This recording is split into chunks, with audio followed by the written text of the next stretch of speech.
ಜಾಸ್ತಿ ಮಾಡಿರ್ಲಿಲ್ಲ, ಸಾರಿಗೆ ಸಂಸ್ಥೆಗಳು ಉಳಿಬೇಕಲ್ಲ ಅನ್ನುವಂತ ಸಮರ್ಥನೆ ಕೊಡ್ತಿದ್ದಾರೆ. ನಾನು ಈಗಿನ ಈ ಬೆಳವಣಿಗೆಗಳಿದೆಯಲ್ಲ, ಇದೇನು ಯಾರಿಗೂ ಏನು ಅಚ್ಚರಿ ತರ್ತಕ್ಕಂಥ ವಿಷಯ ಅಲ್ಲ ನನ್ನ ಅಭಿಪ್ರಾಯದಲ್ಲಿ. ಬಹುಶಃ ಸಾರ್ವಜನಿಕರು ಸಹ ಇದನ್ನೊಂದು 2-3 ದಿವಸದಲ್ಲಿ ಮರೀತಾರೆ.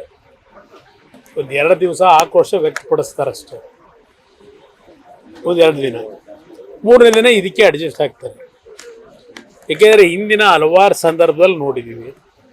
ಈಗ ಇದೇ ಸರ್ಕಾರ ಡೀಸೆಲ್ಲು ಪೆಟ್ರೋಲ್ ಮೇಲೆ 3-3.5 ರೂಪಾಯಿ ಸೆಸ್ಸನ್ನು ಹಾಕಿದ್ರು. ಏನು ಪ್ರತಿಭಟನೆ ಮಾಡಿದ್ರ? ಅದಕ್ಕೆ ಅಡ್ಜಸ್ಟ್ ಆದರು. ಸ್ಟ್ಯಾಂಪ್ ಡ್ಯೂಟಿ, ಗೈಡೆನ್ಸ್ ವ್ಯಾಲ್ಯೂ, ಇನ್ನು ಮದ್ಯದ ದರ, ಈಗಲೇ ಹೇಳ್ತಾ ಇದ್ದಾರೆ ನೀರಿನ ದರವು ಬಹುಶಃ 1000 ಲೀಟ್ರಿಗೆ 50 ರೂಪಾಯಿನ ಖರ್ಚಾಯ್ತಿದೆ. ಕಾರಣ ಕೊಟ್ಟವರಲ್ಲ ನಿನ್ನೆ ಮೊನ್ನೆ ಎಲ್ಲ ನಿಮಗೆಲ್ಲ ಡೀಟೇಲು.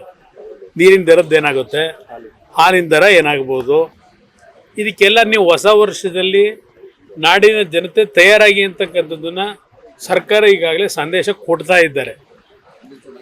ಇಲ್ಲಿ ನಾನು ಸದ್ಯಕ್ಕೆ ಯಾವುದಕ್ಕೂ ಟೀಕೆ ಮಾಡಲ್ಲ.